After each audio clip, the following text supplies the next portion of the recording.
जय दोस्तों, भारत की राष्ट्रीय राजधानी दिल्ली में इस वक्त चल रहा है ड्रोन महोत्सव 2.0, जहां पर जैसे कि मैं आपको बताता आ रहा हूं कि भारत की स्टार्टअप कंपनियां यहां पर एग्जिबिट कर रही है। उन्हीं में से एक कंपनी है जीरो ट्रैक। जीरो ट्रैक के बारे में मैं आपको चीज़ बताना चाहूँगा कि मैंने इससे पहले भी एक वीडियो बनाया था जहाँ पर ये दिखाया गया था कि ये जो स्टार्टअप है वो खास तरीके से ड्रोन के कंपोनेंट्स को बना रही है, जो कि चाइना पर हमारी निर्भरता को कम कर रहे हैं। और सबसे ज़्यादा बड़ी बात यहाँ पर यह है कि कटिंग एज टेक्नोलॉजी को किस तरीके से ये स्टार्टअप कंपनी तैयार कर रही है, और ये इंक्यूबेटेड है विद IIT दिल्ली, राइट। तो अब जानने की कोशिश करेंगे कि क्या नई इनोवेशंस इन लोगों ने इस वक्त यहाँ पर बनाई हैं हमारी ड्रोन्स कंपनीज़ के लिए, और क्या क्या चीज़ें इस वक्त ये लोग यहाँ पर शोकेस कर रहे हैं। आपका good name? My good name is Tanuj केवल रमानी जी। मैं आपको एक जीरो ट्रैक के बारे में जनरल ओवरव्यू दे देता हूँ, right. Zero track as company हम लोग एवियोनिक्स मैन्युफैक्चर करते हैं। एवियोनिक्स मैन्युफैक्चर बोलेंगे तो क्या, राइट। अभी ड्रोन्स आप देखोगे हर एक यूज़ के सिनेरियो में यूज़ होते हैं, शादी में उड़ने से लेके एक स्टूडेंट इंजीनियरिंग से लेके हर एक जगह पे। In any case of use case scenario, ठीक है, इन दी एंड आपको सर्टन इलेक्ट्रॉनिक कंपोनेंट्स लगते हैं, जैसे फ्लाइट कंट्रोल सिस्टम हो गया, रिसीवर सिस्टम हो गया, आपकी वीडियो कम्युनिकेशन हो गए, GPS हो गया, मोटर कंट्रोल सिस्टम हो गया, वो सब। करंटली अगर आप बाकी कोई भी लाइनअप में चीज़ें देखते हैं, बाकी कोई भी ड्रोन्स में देखते हैं, तो मोस्टली चाइना से इलेक्ट्रॉनिक कंपोनेंट्स आते हैं, क्योंकि उसकी डिपेंडेंसी है, राइट। तो हम लोग करंटली वही डिपेंडेंसी को इंडिया में कैटर करने का देख रहे हैं। हमारे पास जो फ्लाइट कंट्रोल सॉल्यूशंस या जो भी एवियोनिक्स है वो भी ओपन सोर्स कम्युनिटी पर ही बेस्ड है। तो यूज़र के लिए कोई भी नया एक्सपीरियंस नहीं है, it's just the same thing, just made in India and more better in more case scenarios. जैसे हम लोग भी बैकग्राउंड हमारा फ्रॉम स्टूडेंट केस से हमको ड्रोन्स बनाने थे। हमको एक रिलायबिलिटी का इशू था कि कभी कोई कंपोनेंट अवेलेबल नहीं है, कभी ये फ्लाइट कंट्रोलर लिया तो नेक्स्ट टाइम दूसरा लेना पड़ रहा है क्योंकि टाइम पे चीज़ें अवेलेबल नहीं है। रहा भी तो सब लोग का डिफरेंट लेआउट है, हर टाइम नया बनाओ, नया सर दर्द करो, जबकि it should be same, right. Experience as a student या तो as a company should be equal and same. Reliability should be there and a lot more things like that.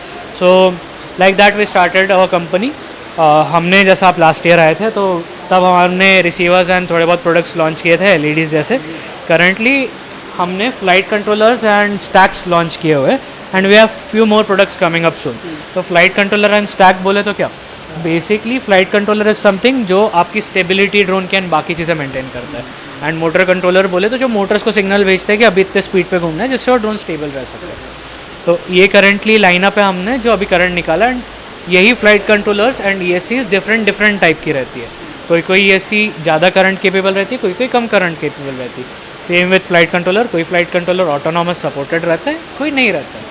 उनमें मल्टीपल फॉर्मवेयर्स के सपोर्ट्स रहते हैं। तो depending upon firmware we have multiple firmware supports also. अगर आप ये फ्लाइट कंट्रोलर एंड ESC देखते हैं तो इनमें माउंटिंग सोल्यूशंस 30x30 के, तो ये जस्ट एक दूसरे के ऊपर एकदम लाइनअप होकर स्टैक हो जाते हैं।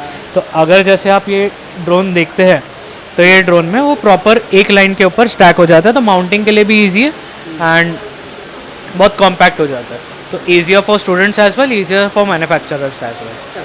एक चीज़ और मैं पूछना चाहूँगा कि जैसे कि बात आती है कि अभी जैसे कोई भी ड्रोन कंपनी है उसके लिए एक चैलेंज आता है कि भाई क्या क्या चीज़ें वो इस वक्त जैसे कहते हैं ना कि वो इंपोर्ट कर रही है, और इंपोर्ट शायद वो किसी से भी कर सकते हैं। फॉर एग्जांपल चाइना का भी एक बड़ा उदाहरण आता है। लेकिन इस वक्त जो जीरो ट्रैक है उसने कौन कौन से एवियोनिक्स जिसे हम कह सकते हैं उसमें आत्मनिर्भरता हासिल करी है, और साथ ही साथ हमारी ड्रोन कंपनीज जो कि स्टार्टअप भी हैं, जो ऑलरेडी एग्जिस्ट भी कर रही हैं और ऑलरेडी स्टैब्लिश भी हैं, उनके लिए क्या सॉल्यूशन आप दे रहे हो ताकि वो उनकी रिलायबिलिटी फॉरेन OEMs पर ना रह करके अपने ही OEMs पर रहें, अपने ही मैन्युफैक्चरर्स पर रहें। तो करंटली अपन अलग अलग सेक्टर्स पहले रीच करते। इंजीनियरिंग सेक्टर्स में जहाँ पे स्टूडेंट्स हैं, मोर टू STEM वाली चीज़ें जहाँ पे बंदा पहली बार या सर्टन टाइम्स एन्जॉयमेंट के लिए बना रहे, वो केस में हमारे पास F7 and F4 based flight controllers है। तो यूजुअली व्हाट हैपेंस ना, या तो बंदे को चाहिए रहेगा FPV ग्रेड प्रोडक्ट, राइट, जिसमें वो ड्रोन रेसिंग्स एंड कॉम्पिटिशन्स में पार्टिसिपेट कर पाए, नहीं तो चाहिए रहेगा ऑटोनॉमस, जिसमें भाई को मिशन दे के ट्राई करना है कि भाई एक्सप्लोर करनी है चीज़ें।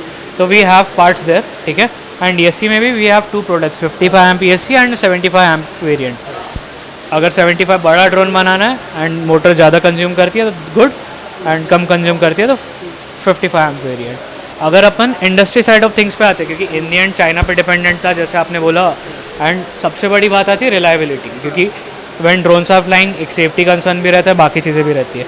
तो वो केसेस में we have our separate B2B lineups, जिसमें जैसे आपको GNSS दिख रहा है, इवन दो ये सिर्फ GPS होना चाहिए था, हमने इसको F9 पे बेस रखा है जो कि RTK कंपेटेबल भी है, एंड GPS पे भी एक माइक्रो कंट्रोलर, एक बैरो एंड कंपस है। तो और दूसरा ये कैन बेस्ड है। CAN based system automobile grade industry में यूज़ किया जाता है for their reliability, easier to keep, कि भाई आप मल्टीपल डिवाइसेस इसके साथ में लिंक चेन कर पाओ या तो एज सिंगल रखो। तो we have taken care of those things and we are trying to manufacture few more products जो अपकमिंग प्रोडक्ट्स रहेंगे, जो मोर इंडस्ट्रियल लोगों के लिए केटर्ड रहेंगे। जैसे हमारा एक H7 बेस्ड फ्लाइट कंट्रोलर रहेगा जो PX4 एंड आर्डो पायलट को हाई लेवल पे सपोर्ट करेगा। बड़े ड्रोन्स को लेकर जहाँ तक बात आती है, तो ये जो साइज़ है इस वक्त, वो साइज़ क्या उसके हिसाब से इंक्रीज हो जाता है बड़े ड्रोन के हिसाब? बड़े ड्रोन्स में डिपेंड करता है drone to drone, right, but flight controller की साइज़ इंक्रीज करने से ज़रूरी नहीं है कि उसके फीचर सेट बढ़ जाए, ठीक है। एंड ड्रोन जैसी चीज़ों में light weight and compactness is something जो कंसिडर करना पड़ता है। अगर सर्वे एंड मैपिंग जैसे अगर आप ड्रोन्स देखते हो तो those drones are bigger, but उनकी सेंटर बॉडी भी लिमिटेड ही रहती है इंडिया में, ठीक है। तो वो टाइम पे these things can help. With agriculture drone भी अगर आप देखते होंगे तो भले ही arms are bigger, but centre body को लाइट मतलब कॉम्पैक्ट रहना पड़ता है।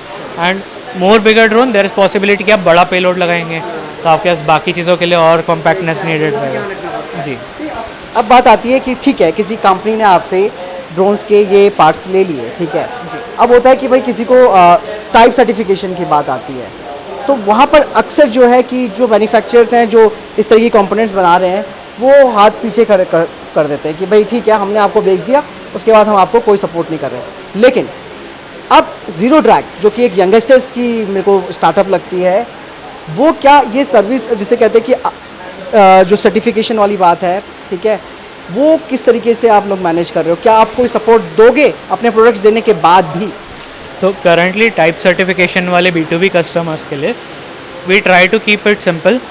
हम लोगों का प्रोडक्ट जैसे ही लॉन्च होता है बाय डिफ़ॉल्ट 7 से 10 साल के लिए प्रोडक्शन में रहने ही वाला रहता है। जो टाइप सर्टिफिकेट कर चुके हैं, नहीं तो जो हमारे साथ बाउंडेड है प्रोडक्ट को लेके, हम लोग उनको लाइक 5 से 10 साल का सर्विस जो भी उनको चाहिए रहता है we provide them. By usual हमारे प्रोडक्ट्स के ऊपर में आपने जैसे एक फ्लाइट कंट्रोलर भी लिया तो 1 साल की वारंटी रहती ही है, ठीक है।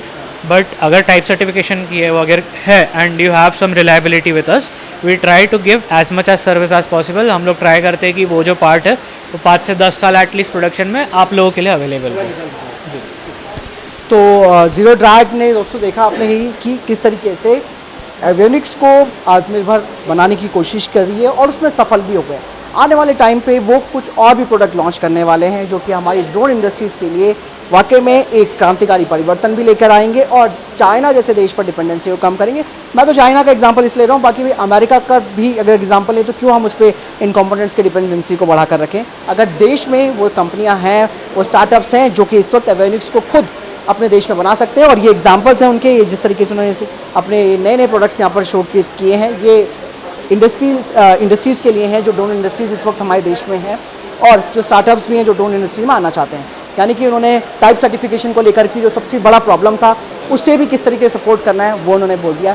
तो ये कहते हैं कि आत्मनिर्भरता, मेक इन इंडिया किस तरीके से आगे बढ़ रहा है, ये वो एग्जाम्पल है।